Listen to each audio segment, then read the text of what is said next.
ఉదయాన్నే మొక్కల్లోకి రాగానే అన్ని రకాల పూలు అదో రంగు ఇదో రంగు కలిపి పొద్దున్న తిరుగుతూ ఉంటే కంటికి అందంగా కనిపించినవన్నీ క్లిప్స్ కింద తీసానండి. ఇది యాక్చువల్గా నేను ఎన్నో రోజుల నుంచి చేయాలనుకుంటున్నాను. ఇది మెయిన్ వీడియో కింద రిలీజ్ చేయాలని ఎప్పటి నుంచో ఉన్నప్పటికీ టైం సరిపోక చేయలేకపోతున్నాను. ఏ పూలు ఒకేసారి పూస్తాయో అన్న వీడియో ఎప్పటి నుండి అనుకున్నా కూడా ఎందుకనో తీయలేకపోతున్నా. నేను నా కళ్ళతో చూసిన అందాన్ని రాధమ్మ అభిమానులు కూడా చూస్తారన్న ఉద్దేశంతో ఈ వీడియో మీకు సరదాగా షార్ట్లా ముందుకు తీసుకొస్తున్నానండి. ఇంకొకటి అండి, మన ఈ పూలన్నీ కూడా జనవరి తర్వాత 4 నెలలు లైన్గా ఒకదాంతో ఒకటి ఫ్లవర్స్ అయిపోయినా కూడా వచ్చేస్తున్నాయి.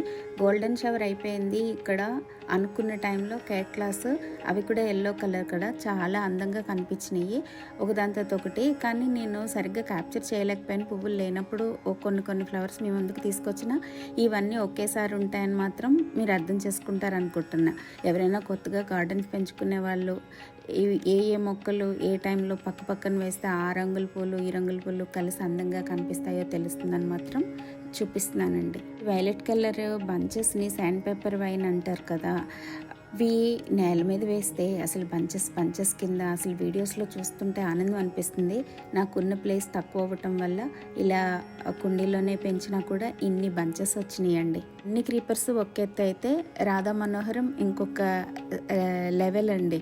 అసలు దాని అందం వర్ణనాతీతం. అందులో ముద్ద రేఖ కూడా కనువిందు చేసేస్తున్నాయి. దానిలో వాసనలు ఈవినింగ్ టైంలో చక్కగా లైట్గా రావటం ఒక ఎత్తు, గుత్తులు పూలు కంటికి మాత్రం చాలా ఆనందాన్ని ఇస్తూ ఉంటాయి. కొంచెమే ప్లేస్ ఉంటే మాత్రం రాధా మనోహరం ఇంకా అసలు ఆలోచించకుండా వేసేసుకోవచ్చండి.